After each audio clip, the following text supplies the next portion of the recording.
Orang hanya boleh memiliki satu akun media sosial menjadi perbincangan hangat di ruang publik. Warga dari generasi Z pun bersuara soal wacana ini.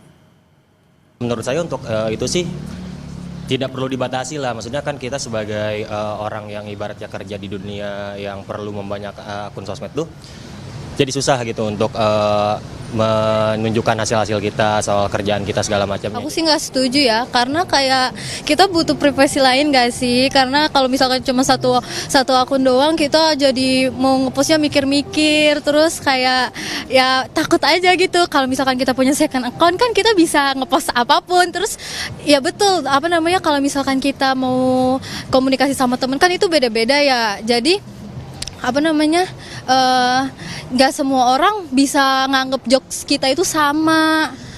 Menurut aku sebenarnya kan medsos itu media buat berekspresi anak muda kan, apalagi zaman sekarang banyak banget yang punya second, punya third bahkan. Nah mereka itu kayak lebih nyaman untuk berekspresi di second atau thirdnya, karena biasanya untuk first sendiri itu anak muda lebih ke arah kayak brandingan gitu, gimana mereka. Nah menurut aku sebenarnya kalau untuk wacana satu akun satu orang itu kayak kurang deh, karena menurut aku pemerintah harusnya punya hal lain yang bisa ditindaki gitu, kayak nggak cuman hal kecil kayak gini doang ditindaki, menurut aku gitu sih. Lalu apakah usulan satu orang satu akun media sosial bisa diimplementasikan di Indonesia? Dan apa dampaknya bagi aktivitas pengguna media sosial di tanah air? Kami akan bahas hal ini bersama analis media sosial Enda Nasution yang sudah bergabung melalui sambungan virtual. Selamat siang Mas Enda. Mas Enda, menurut Anda apakah wacana aplikatif jika diimplementasikan di Indonesia dan apa dampaknya untuk aktivitas media sosial di tanah air? Ya kalau menurut saya sih kemungkinan besar ini hanya wacana aja ya. Baik. Ya sebagai sebuah lontaran ide sih boleh-boleh aja gitu, sebagai sebuah keresahan sih boleh-boleh aja. Tapi kalau kemudian dibuat jadi sebuah peraturan nanti agak bukan hanya sulit tapi juga saya rasa nggak mengena kepada niatan atau apa kebutuhan yang ingin diselesaikan atau ingin dicari solusinya gitu. Jadi kalau misalnya di awal ada isu hoax misalnya gitu ya, atau ada isu scamming misalnya, atau ada isu apa, saya sih mengajak pemerintah, DPR, legislatif, DPR untuk sebagai pembuat peraturan coba fokus ke permasalahannya dan dimulai dari situ mencari solusi. Ada beberapa alternatif misalnya, baru kemudian dibuat studi ya, jadinya lebih mendalam gitu. Kalau ini cuma sekedar lontaran ide sekenanya aja, kira-kira nempel atau enggak, menarik atau enggak, kayak semacam test the water lah gitu. Tapi saya rasa sih nggak akan berlanjut ide ini gitu. Anda meyakini ini hanya wacana, tidak akan berlanjut. Tapi ini cukup menjadi perbincangan yang banyak dibahas di ruang publik begitu. Lalu bagaimana usulan satu orang, satu akun media sosial memengaruhi kebebasan berekspresi warga Indonesia, terutama bagi mereka yang merupakan aktivis atau jurnalis yang sering menggunakan akun terpisah untuk alasan keamanan? Ya, ada banyak ya, bukan hanya sekedar untuk alasan keamanan. Pertama misalnya kalau kita bicara soal satu orang Baik. satu account yang mana gitu, pada berbagai platform media sosial juga. Apakah artinya satu orang satu akun per platform gitu, atau cuma betul-betul hanya satu account saja? Lalu tadi disampaikan ada orang yang membuatnya untuk kebutuhan bisnis, dan bukan hanya kebutuhan bisnis saja, ada orang menggunakannya untuk kebutuhan kampanye isu misalnya gitu ya. Ada orang untuk bahkan membicarakan satu isu saja juga bisa membuat account sekarang.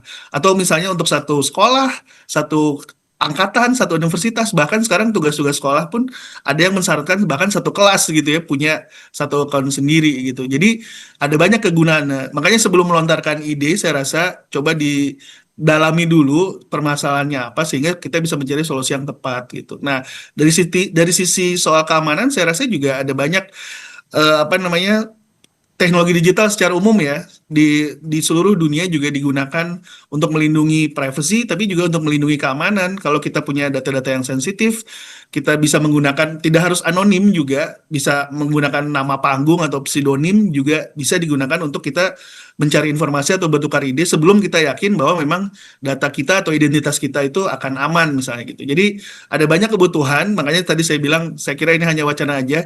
Kasihan Pak Wamen tuh Bang Nezar, jangan sampai waktunya habis untuk bikin studi atau review ide seperti ini. Lebih baik tadi udah benar tuh ide dari teman Gen Z kita, baiknya pemerintah melakukan tindakan-tindakan lain atau mencari solusi lain yang lebih lebih apa ya, punya impact gitu dan menyelesaikan akar permasalahan, tapi nggak cuman sekedar wacana-wacana seperti ini gitu. Oke, berbicara soal tadi Mas Enda bilang sudah benar tadi beberapa teman-teman generasi Z begitu ya yang bilang sebenarnya akun kedua, ketiga itu dibutuhkan. Apa benar begitu, Mas? Berangkat dari ini aja ya, berangkat dari behavior lah kita bilang ya. Apakah punya second account, third account melanggar hukum kan? Saya rasa enggak ya.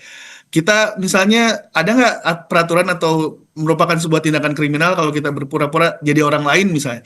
Kalau selama dia tidak melakukan tindakan yang ilegal gitu ya. Nah, yang harus digarisbawahi kan tindakan ilegalnya. Kalau memang ada tindakan ilegal ya ditindaklanjuti gitu, diproses, diberikan punishment. Tapi selama itu bukan sebuah tindakan ilegal, dan saya rasa sampai sekarang juga nggak ada peraturan yang bilang bahwa menggunakan nama pseudonim atau anonim bahkan gitu ya, di Indonesia pun bukan sebuah tindakan yang ilegal sebenarnya gitu.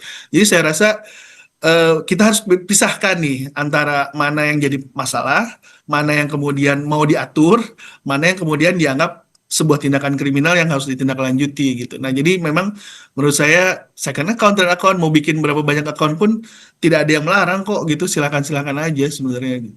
Mas Enda, lalu apakah kebijakan ini berpotensi melanggar privasi pengguna, termasuk soal dianggap membatasi hak digital seseorang?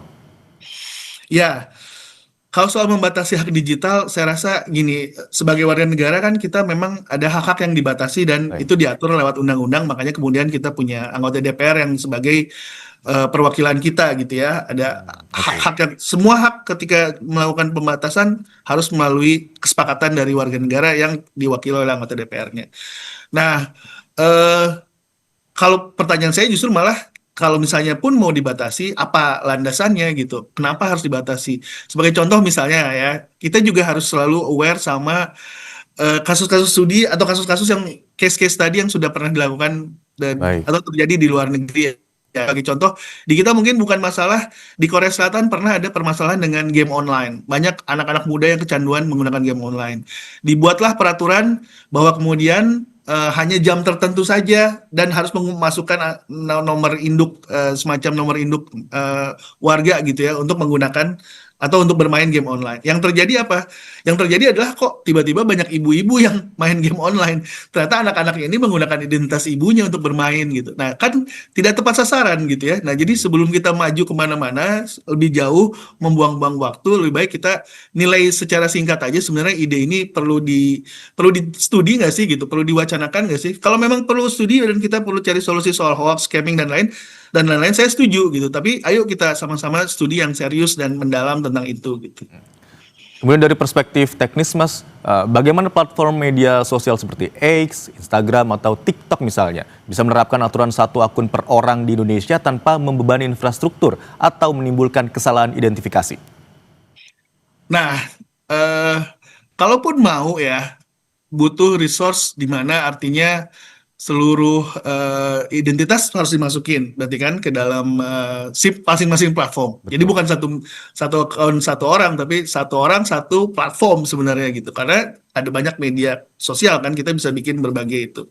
Lalu kemudian yang kedua, kita perlu selain itu harus membuktikan ya ini jadi kayak semacam KYC-nya kalau kita mau bikin rekening ya. Kalau untuk memastikan bahwa rekeningnya itu dimiliki oleh identitas seorang tersebut ya sama seperti kalau buat rekening secara online, KYC atau know your customer secara image, secara video dan lain sebagainya. Nantinya arahnya akan lebih ke arah situ sih gitu. Nah, saya setuju bahwa platform-platform ini tetap punya share of responsibility-nya terhadap isu yang muncul dengan dunia teknologi digital saat ini. Bukan hanya platform-platform, tapi seluruh penyelenggara hubungan komunikasi, telekomunikasi digital ya. Termasuk di dalamnya adalah ISPs, lalu kemudian juga perusahaan-perusahaan telekomunikasi dari yang paling besar sampai yang paling kecil. Kalau saya akan mendorong teman-teman di DPR dan juga pemerintah, yuk kita lihat sama-sama stakeholder-nya ada siapa saja, lalu kemudian apa saja sih yang sudah dilakukan untuk kemudian membangun agar kita tuh sama-sama nyaman di atas platform digital ini gitu. Baik, pada intinya adalah setiap kebijakan yang akan diterapkan nampaknya memang perlu ada kajian yang lebih mendalam lagi, termasuk dengan usulan satu orang dengan satu akun media sosial. Terima kasih telah berbagi informasi di Kompas Siang hari ini, Mas Enda Nasution, analisis media sosial. Selamat siang. Selamat siang.